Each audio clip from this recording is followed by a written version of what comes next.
The Crethean war fleet dropped out of faster-than-light travel at the edge of Earth's solar system. Commander Vex Thor stood on the bridge of his flagship, the Talon of Dominion, and studied the blue planet ahead. His analysts had spent weeks gathering data about this world, and everything pointed to an easy conquest. Earth was the third planet from a yellow star. Its dominant species called themselves humans. They were bipedal creatures, soft-skinned and physically weak compared to most sentient races the Cretheans had encountered. They had primitive technology, barely enough to reach their own moon. Their weapons were simple chemical projectiles and nuclear devices they seemed afraid to use. Vex Thor had conquered 12 worlds in his career. He knew the pattern well. Find the apex predators, eliminate them quickly, and the rest of the population would surrender. On Earth, humans were clearly the apex species, but they showed troubling signs of weakness. They built hospitals for their sick. They created homes for their elderly. They spent enormous resources caring for individuals who could not contribute to their society's strength. They are soft, Vex Thor told his officers during the pre-invasion briefing. Our intelligence shows they wage wars among themselves, but these conflicts are limited. They follow rules even in combat. They take prisoners instead of executing enemies. They value individual lives over tactical advantage. His tactical officer brought up images of human cities. They have military forces, Commander, but they are spread thin across the planet. Their nations compete with each other instead of presenting a unified defense. We estimate total capitulation within 30 days of landing. Vex Thor nodded. 30 days seemed generous. Most worlds fell within 2 weeks once the population understood resistance was futile. Begin the invasion. Target military installations first. Avoid civilian centers until necessary. We want this planet intact and productive. The first wave of Crethean dropships descended on military bases across North America, Europe, and Asia. The ships were huge, each carrying 200 soldiers equipped with plasma weapons and armor that could withstand most primitive projectiles. The Cretheans had done this dozens of times before. They knew exactly how to break a species' will to fight. In the mountains of Colorado, Sergeant Jake Morrison watched the alien ships land through his rifle scope. He was lying on a ridge overlooking a valley, his spotter Corporal Danny Hayes beside him. They had been in position for 6 hours, waiting for the invasion everyone knew was coming. Jake had been a Marine sniper for 8 years. He had served in 3 wars and knew how to be patient. His rifle was a simple tool, a precision instrument that fired metal bullets using gunpowder. It was primitive compared to alien technology, but Jake had made kills at distances exceeding 2,000 meters. He understood his weapon better than he understood most people. Count 12 dropships, Danny whispered, his eye pressed to a spotting scope. They're deploying in the valley. Standard occupation formation. They're not even looking for threats. Jake studied the aliens through his scope. They were tall, maybe 7 feet, with scaled skin and powerful builds. They moved with confidence, weapons lowered, clearly not expecting resistance. But what caught Jake's attention was something else. Among the soldiers, he saw smaller figures. Younger ones. Juveniles, maybe waist-high to the adults. Are those children? Danny asked, his voice tight with disbelief.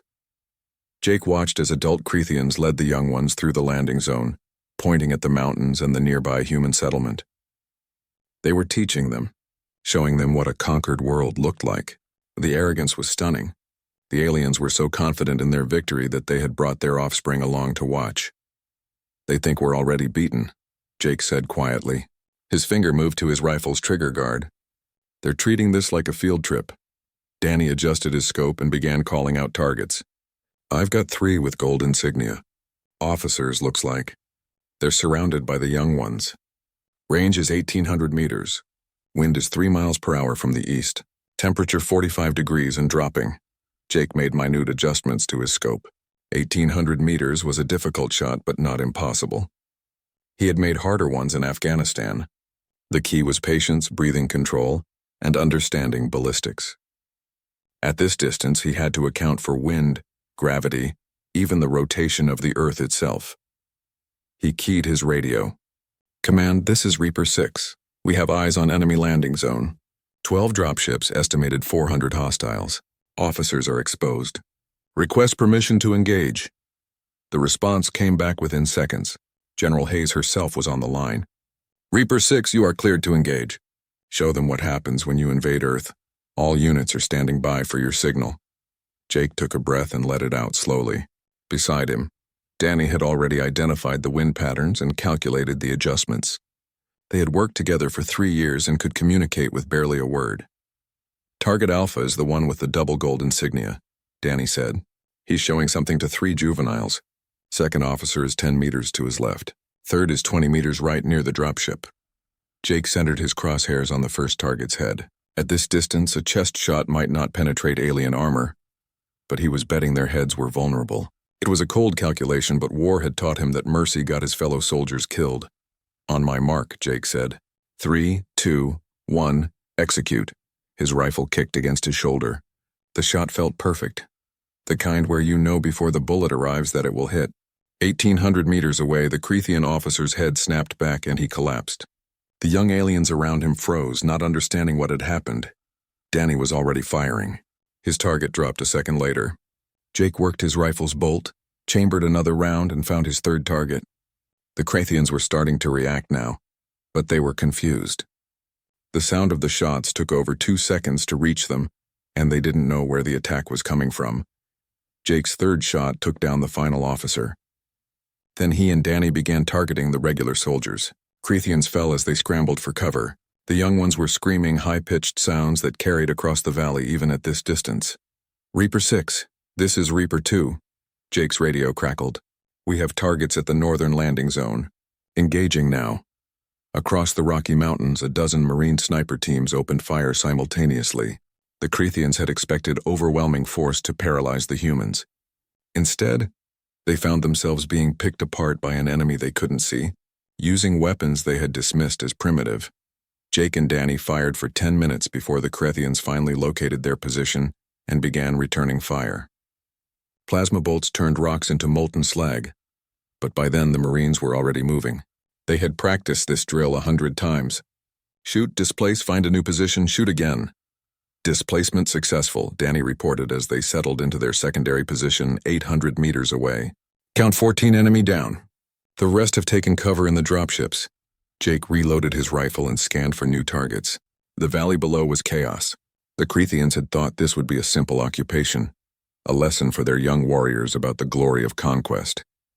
Instead, it had become a killing ground. Command Reaper 6, first contact complete.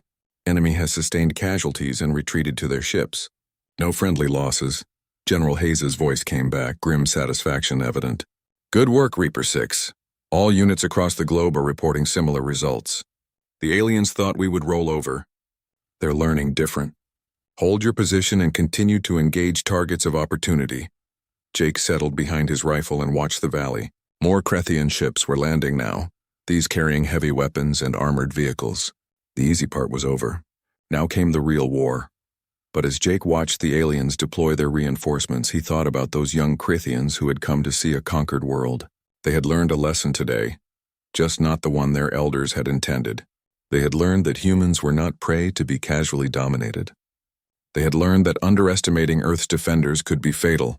Most importantly, they had learned that the humans on that ridge had seen them, had seen the children, and had killed the adults anyway without hesitation, because that is what predators do when their territory is invaded. The Cretheans had come to Earth to teach their cubs about conquest.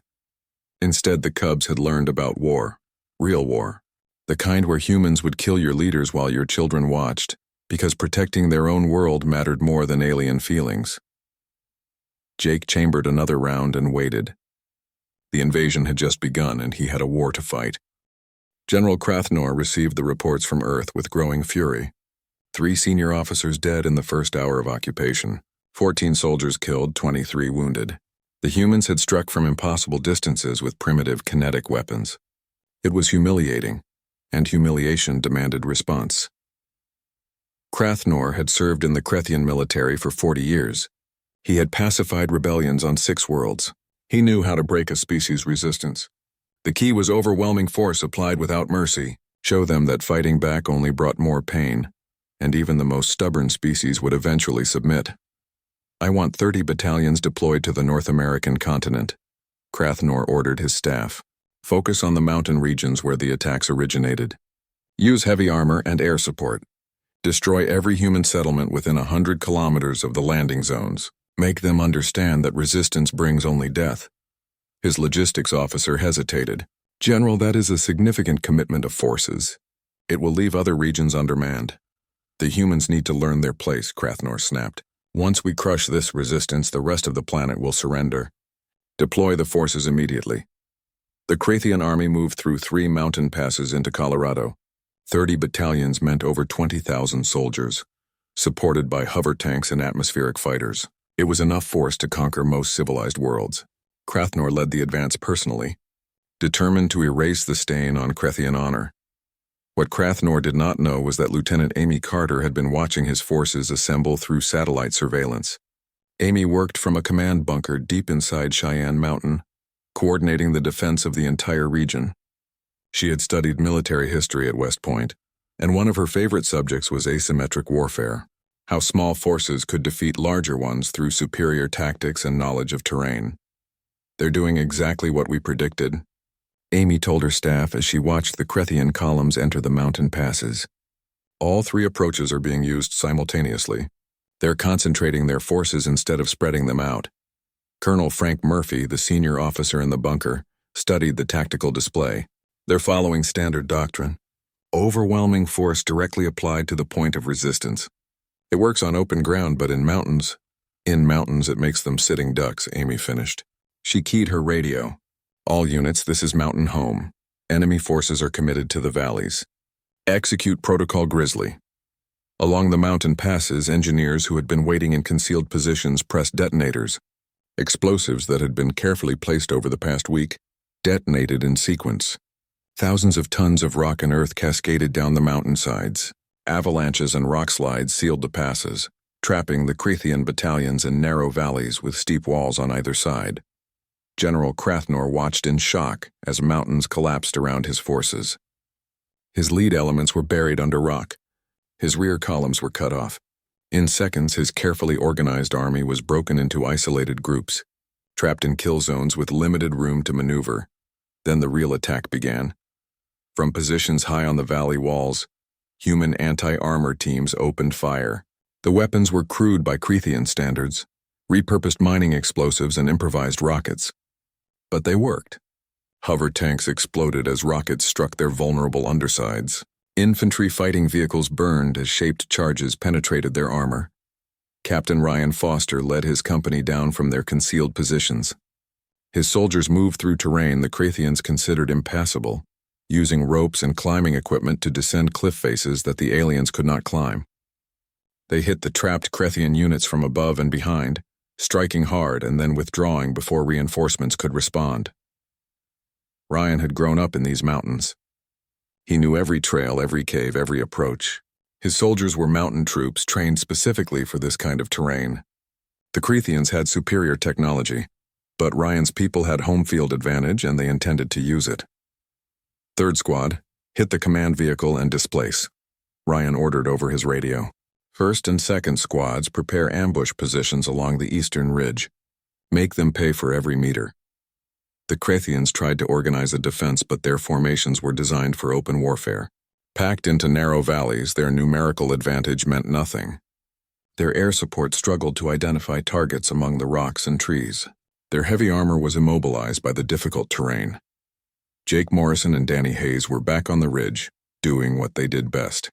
From 1,500 meters away, they picked off Krathian officers and communication specialists. Every time the aliens tried to coordinate a response, their leaders died. Every time they tried to call for support, their radio operators fell. Target down, Jake reported after another shot. They're trying to set up a defensive perimeter near the burning tanks. Hit them again? Danny studied the target area through his scope. Wait, they're moving civilians into the perimeter. Looks like they grabbed prisoners from a nearby town. Jake's jaw tightened. The Krathians were using human shields, forcing civilians to stand between them and the snipers. It was a smart tactical move, but it filled Jake with cold rage. These aliens had come to Earth uninvited, and now they were hiding behind innocent people. Get me a firing solution on the Krathian behind the civilians, Jake said quietly. Eastern side, the one giving orders. Jake, you'll have maybe 3 inches of clearance. If you miss by even a fraction, I won't miss. Give me the numbers, Danny did the calculations. Wind 2 miles per hour left to right.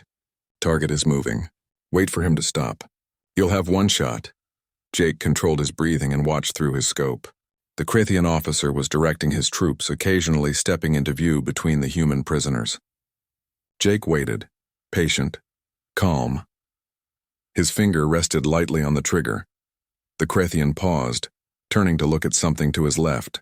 For 2 seconds, his head was visible in the gap between two prisoners. Jake fired. The bullet traveled 1,500 meters in under 2 seconds and struck the officer precisely in the temple. He fell, and the Krithian formation collapsed into confusion. The battle lasted 6 days. The Krithians fought hard, but they were trapped and isolated. Human forces attacked around the clock, giving the aliens no rest. Drones dropped explosives during the night. Snipers hunted during the day. Ambushes devastated every attempt to break out of the valleys. On the 6th day, General Krathner ordered a retreat. Of the 20,000 soldiers he had led into the mountains, fewer than 9,000 made it out. It was the worst defeat in Krithian military history. An army equipped with advanced technology, defeated by primitives using chemical weapons and knowledge of terrain. Back on the Talon of Dominion, Commander Vexthor reviewed the battle reports with his command staff. The casualties were staggering. 40% losses in 6 days. The humans had paid heavily too, but they kept fighting. Even when surrounded and outnumbered, they refused to surrender. "Show me the recordings from the battle," Vexthor ordered. The tactical display showed footage from Krithian combat cameras. Vexthor watched human soldiers fighting with a ferocity that shocked him. A medic running through plasma fire to reach wounded comrades, refusing to leave anyone behind. A sniper maintaining his position for 18 hours straight, firing until his rifle barrel glowed red. A squad leader holding a choke point against 30 Krithians, fighting until his ammunition ran out and then fighting hand-to-hand until he was finally killed. "They don't break," Vexthor's tactical officer said quietly. "We have killed thousands of them, occupied their cities, destroyed their military bases. But they keep fighting. They lose ground and take it back. They suffer casualties that would shatter any other species, and they just get more determined." Vexthor studied footage of human civilians. In occupied cities, they appeared compliant during the day. They followed Krithian orders and caused no visible trouble. But intelligence reports showed these same civilians were hiding resistance fighters, smuggling weapons, and sabotaging Krithian equipment at night. The entire population was at war, not just the military. "What kind of species is this?" Vexthor wondered aloud. "We have conquered 17 worlds. We have faced warriors from a dozen species. None of them fought like this. The humans know they cannot win through conventional warfare, yet they continue to resist." His science officer, an older Krithian who had studied alien species for decades, spoke carefully. "Commander, I believe we made a fundamental error in our initial assessment. We saw that humans care for their weak and assumed this made them soft. We saw their limited technology and assumed they were primitive. But we failed to understand what we were really seeing." "Explain," Vexthor demanded. "Humans are not weak because they care for their elderly and sick. They are strong enough to afford such care. Their compassion is not weakness but luxury.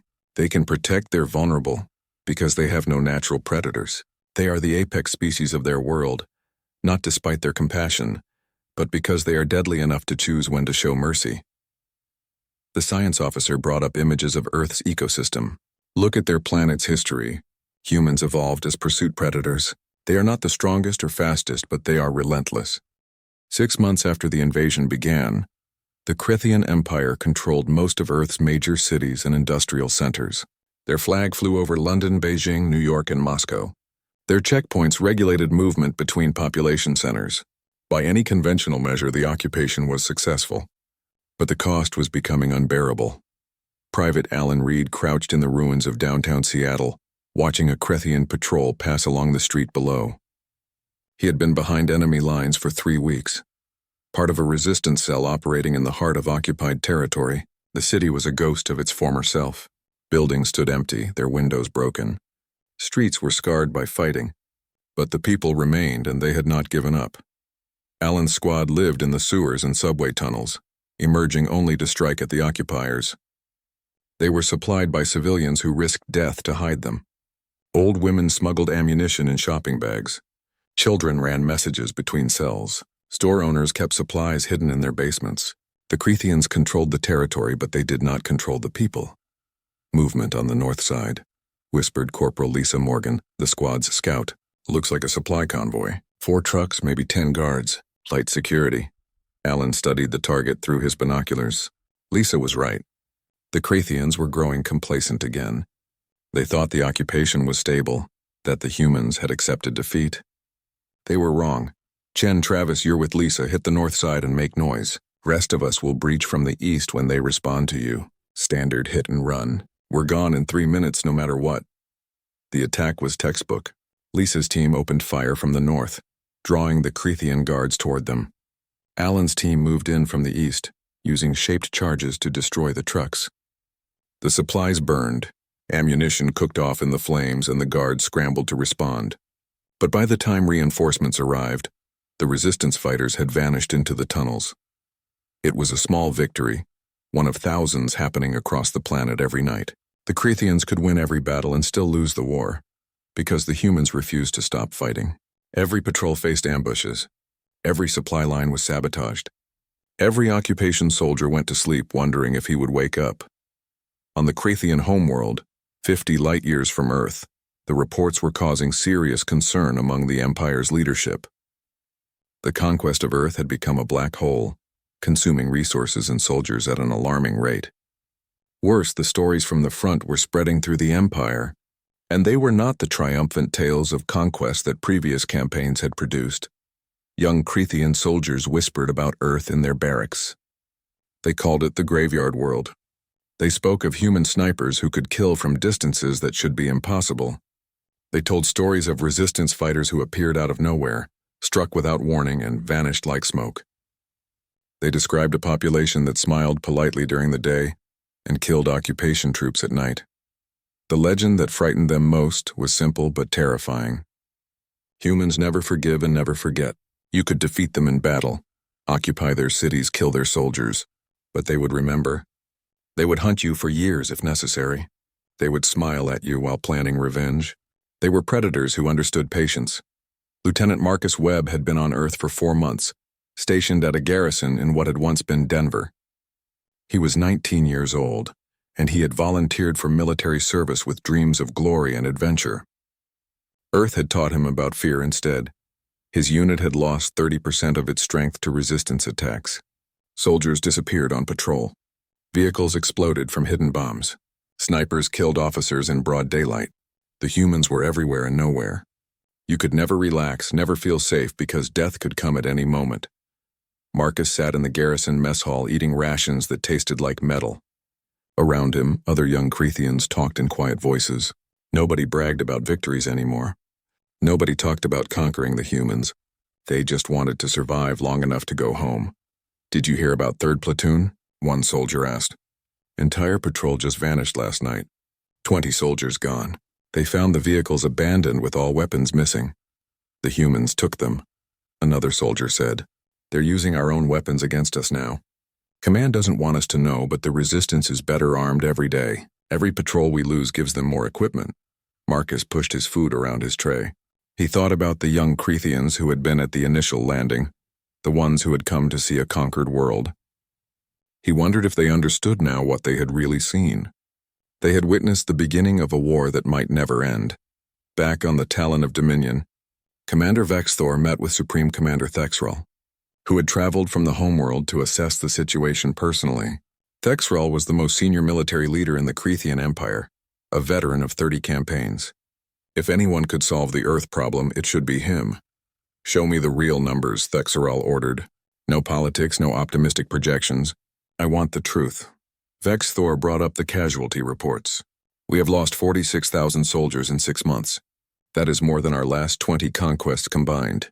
We control the major population centers, but we cannot secure the territories between them. Human resistance is actually increasing, not decreasing. They are learning to fight us more effectively." "What about their military capabilities?" "Destroyed mostly. We shattered their organized forces in the first 2 months. But it doesn't matter. The humans are not fighting a conventional war. Every civilian is a potential resistance fighter. Every building is a potential ambush site.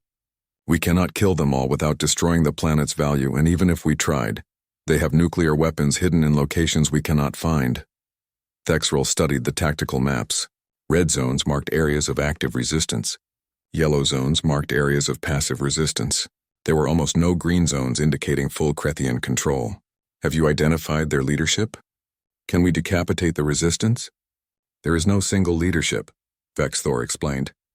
The humans call it distributed command. Every cell operates independently. When we kill one leader, another takes their place. They communicate through encrypted channels we cannot crack. They coordinate somehow, but we cannot determine how. Thexrel pulled up footage of human resistance fighters. He watched them attack a Krethian checkpoint with crude explosives and stolen weapons. The attackers were young, barely adults by Krethian standards.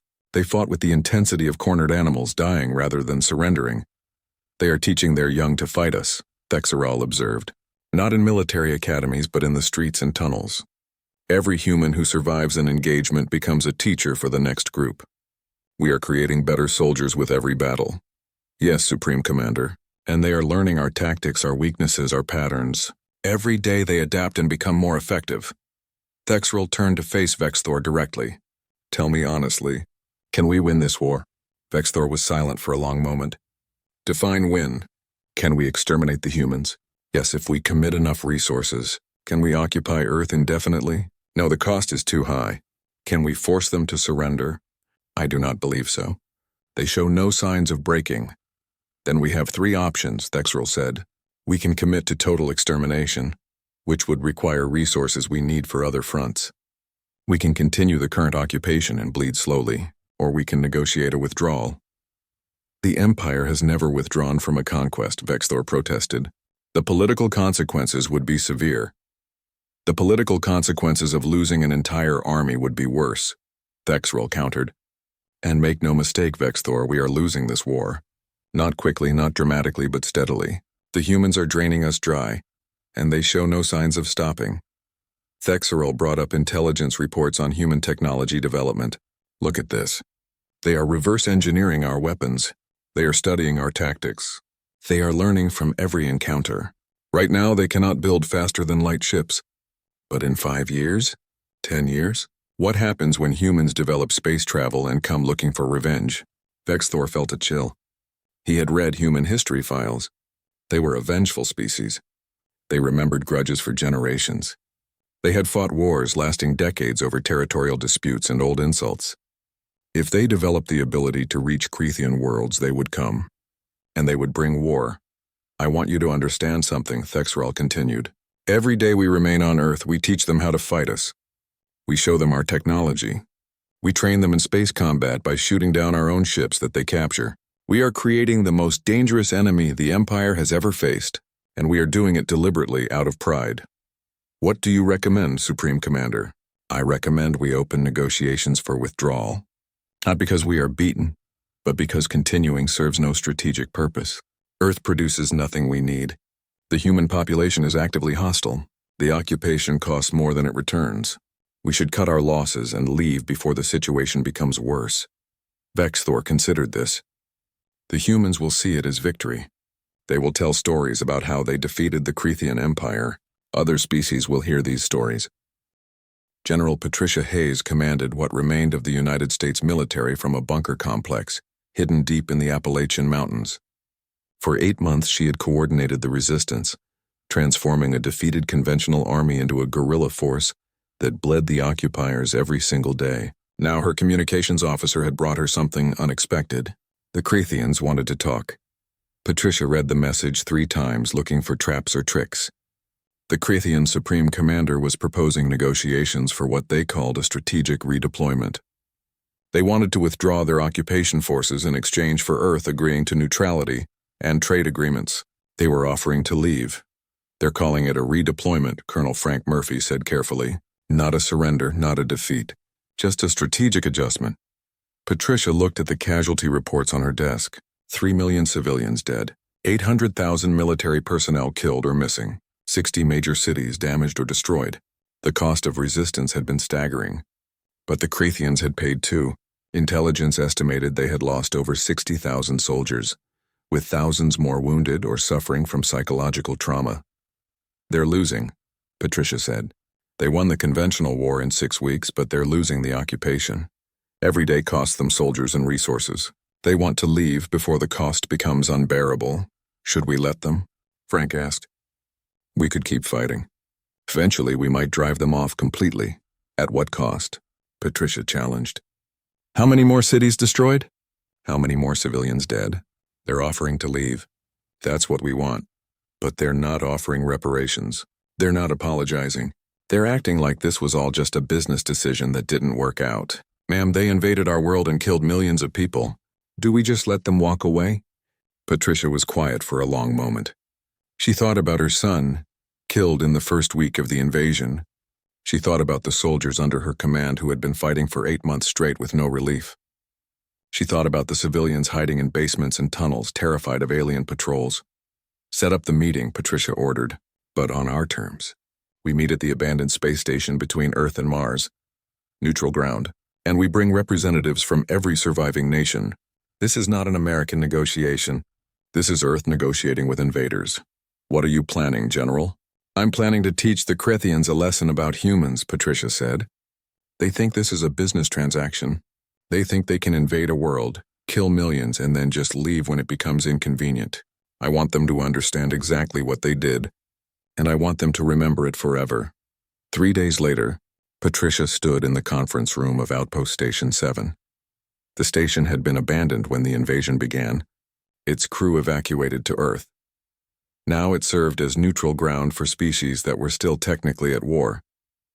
Patricia had brought representatives from China, Russia, the European Union, India, Brazil, and a dozen other nations. Every major surviving government had a seat at the table. Across from them sat Commander Vexthor, Supreme Commander Thexral, and a delegation of Krethian military and diplomatic officials. Thank you for agreeing to this meeting, Thexral began. The Krethian Empire believes continued hostilities serve neither party.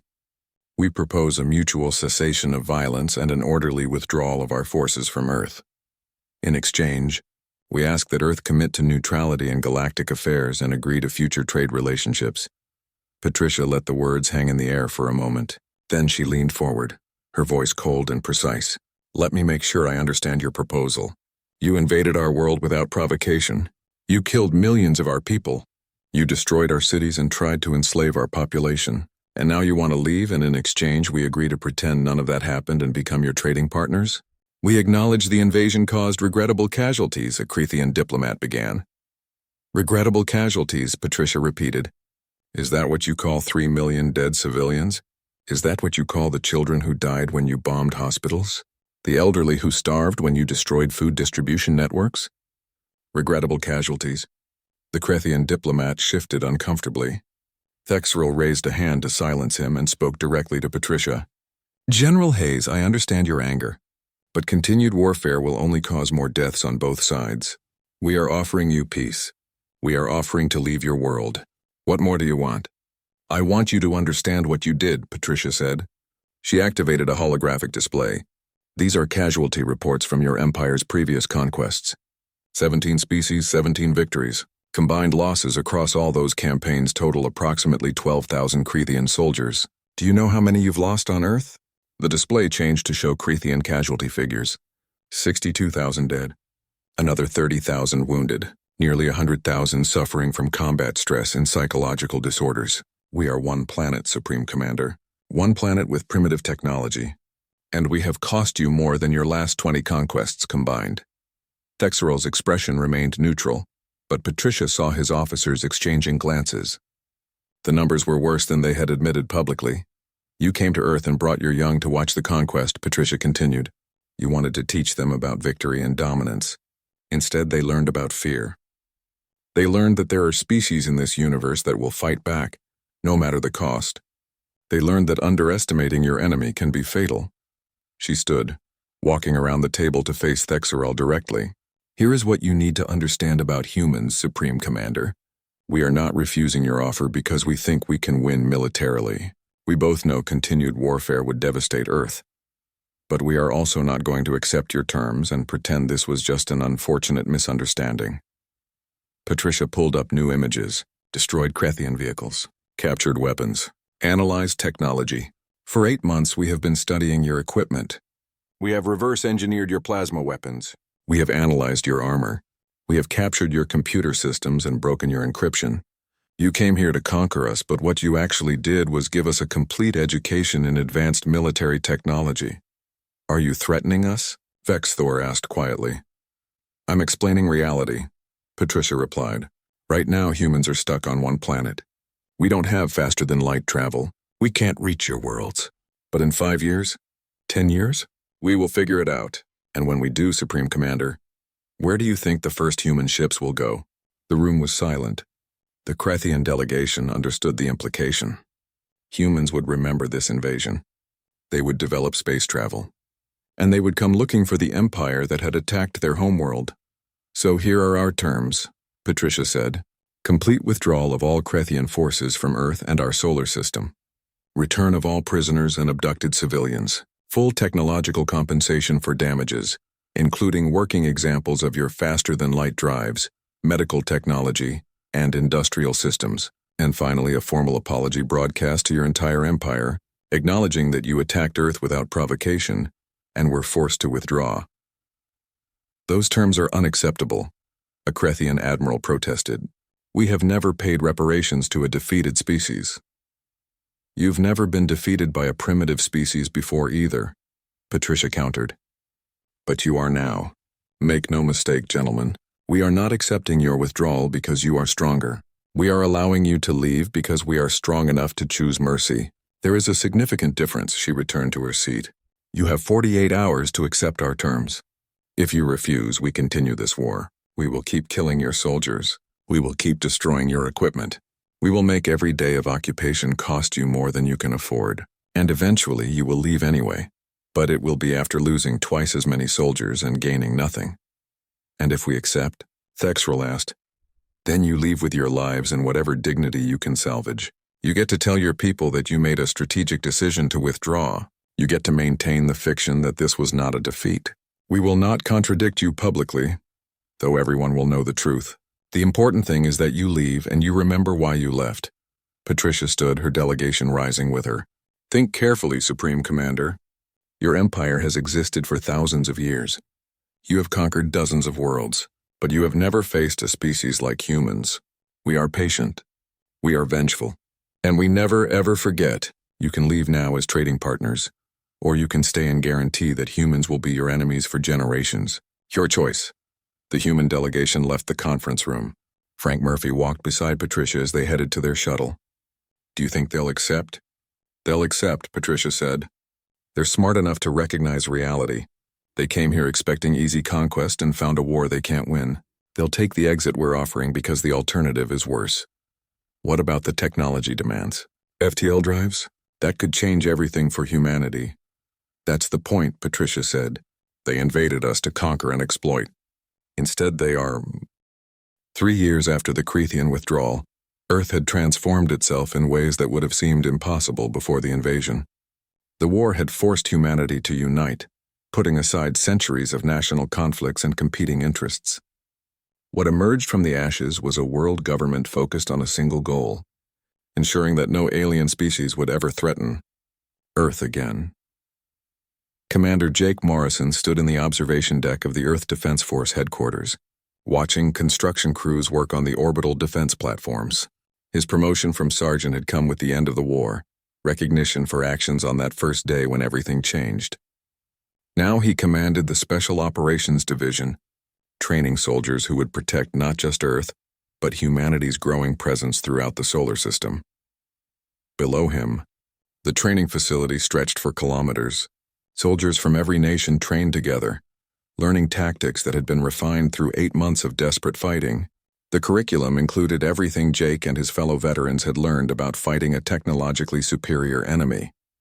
Asymmetric warfare, guerrilla tactics, long-range precision fire, how to be patient, how to be ruthless, how to make every shot count. Commander Morrison, you have a visitor, his assistant announced. Jake turned to see a Krethian standing in the doorway. He recognized the alien immediately, Commander Vexthor, the officer who had led the invasion fleet. Jake's hand moved instinctively toward his sidearm, but Vexthor raised his hands in a peaceful gesture. I come unarmed and unescorted, Vexthor said. I requested this meeting through diplomatic channels. I wanted to see what you have built here. Jake relaxed slightly but remained wary. What brings you back to Earth, Commander? Feeling nostalgic? In a way, Vexthor replied. He approached the observation window and looked down at the training grounds. I wanted to see what becomes of a species that survives invasion. And I wanted to deliver a warning. A warning, Jake asked. Vexthor activated a holographic display, showing a star map of the surrounding space. The Crethean Empire is in decline. Our failure here has been seen as weakness by other species. Some of our subject races are in open rebellion. Our economy is struggling under the cost of maintaining too many occupation forces across too many worlds. The Empire may not survive another decade. And you're telling me this because you want sympathy? I'm telling you this because you need to understand what is coming, Vexthor said. Other species will make the same mistake we did.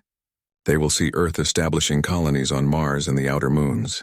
They will see your diplomatic missions to other worlds. They will see humans being cooperative and peaceful, and they will think you are weak. Jake studied the star map. Humanity had indeed been expanding. The technology extracted from the Cretheans as part of the peace agreement had accelerated human development by decades. There were now permanent settlements on Mars and Europa. Human ships were exploring neighboring star systems. In just 3 years, humanity had become a spacefaring species. When they attack, Vexthor continued, you must do what you did to us. Show them the truth about humans. Show them that your compassion is a choice, not a weakness. Show them the teeth behind the smile. Why do you care what happens to us? Vexthor was quiet for a moment. Because I brought my offspring to your world on the first day of the invasion. I wanted to show them a conquered planet, to teach them about the glory of the Empire. Instead, I watched them learn about fear as your bullets killed our officers. They will never forget that day. Neither will I. He turned to face Jake directly. I learned something important from our failure here. The truly dangerous predators are not the ones who are always aggressive.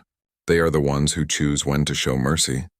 Humans are dangerous precisely because you are capable of compassion. You are strong enough to care for your weak, which means you have no natural predators. You are the apex species of your world, not despite your kindness, but because you can afford to be kind.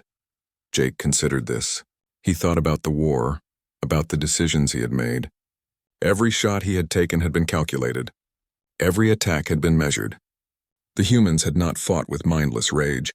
They had fought with cold precision, doing exactly what was necessary to drive the invaders away. Do you regret it? Jake asked. The invasion? Every single day, Vexthor admitted. We lost 62,000 soldiers. We destroyed our empire's reputation. We created an adversary that will haunt us for generations. And for what?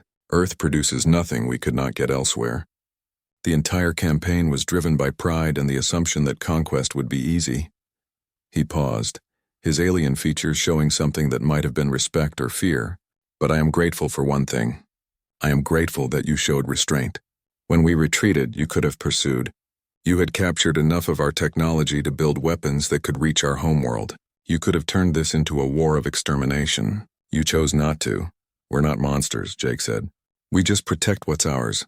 That is what makes you dangerous, Vexthor replied. Monsters are predictable. They destroy indiscriminately, but humans choose. You can be peaceful traders or deadly warriors depending on the situation. Other species will not understand that until it is too late. Vexthor prepared to leave, but paused at the doorway. When the next species comes to test you, and they will come, remember what I told you. Show them mercy if they are wise enough to retreat. But if they insist on learning the hard way, teach them the same lesson you taught us. Make it so painful that they never consider attacking humans again. After Vexthor left, Jake received a communication from Admiral Lisa Morgan. She had been his spotter on that first day. Corporal Danny Hayes' replacement after Danny was killed in the 3rd month of the war. Now she commanded the Earth Defense Fleet, a growing navy of ships built with captured Crethean technology and human innovation. Jake, we just completed the first FTL test, Lisa's message said. The ship performed perfectly. We can now travel to any star system within 50 light-years. The galaxy just got a lot smaller. Jake pulled up the fleet roster.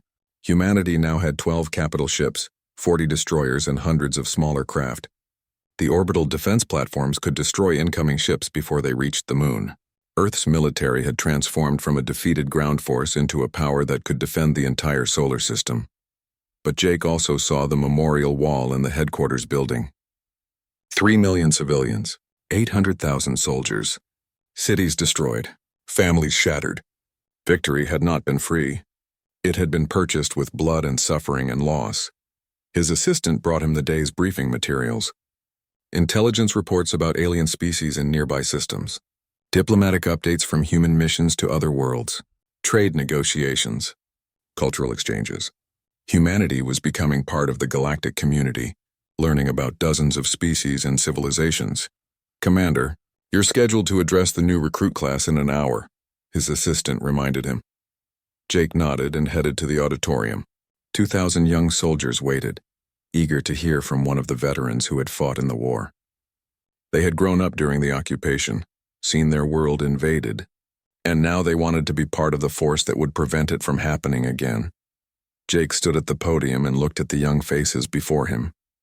He thought about what Vexthor had said, about how other species would test humanity, about how humans would need to prove themselves again and again. 3 years ago, Jake began, the Krethian Empire invaded Earth. They had superior technology, superior numbers, and centuries of military experience. They thought we would surrender within weeks. They were wrong. He brought up images from the war, the mountain battles, the urban resistance, the final negotiations. We won because we refused to lose. We won because we made the cost of occupation unbearable. We won because we understood something the Krethians did not. That being civilized does not mean being weak. That caring for our people does not make us soft. That compassion is a luxury only the strong can afford. The recruits listened intently, their faces serious. These were not children playing at being soldiers. These were young people who understood what war meant because they had lived through it. "You are the next generation of Earth's defenders," Jake continued. "Some of you will serve on ships exploring new systems. Some will guard our colonies on Mars and Europa. Some will train other soldiers in the tactics we learned during the war. All of you will carry the responsibility of protecting humanity." He paused, choosing his words carefully. "Remember this, we are not conquerors. We are not invaders. We do not attack other species unprovoked. But we will defend ourselves with everything we have. We will make any enemy regret attacking Earth. We will be so dangerous that the galaxy learns to leave us alone." Jake thought about that first day, lying on a ridge with Danny, watching Krethian officers teach their young about conquest. He remembered the cold calculation of taking the shot, the understanding that mercy at that moment would mean more human deaths later, the knowledge that being kind to invaders was cruelty to his own people. "The Krethians brought their children to watch our conquest," Jake said. "They wanted to teach the next generation about victory. Instead, those children learned about defeat.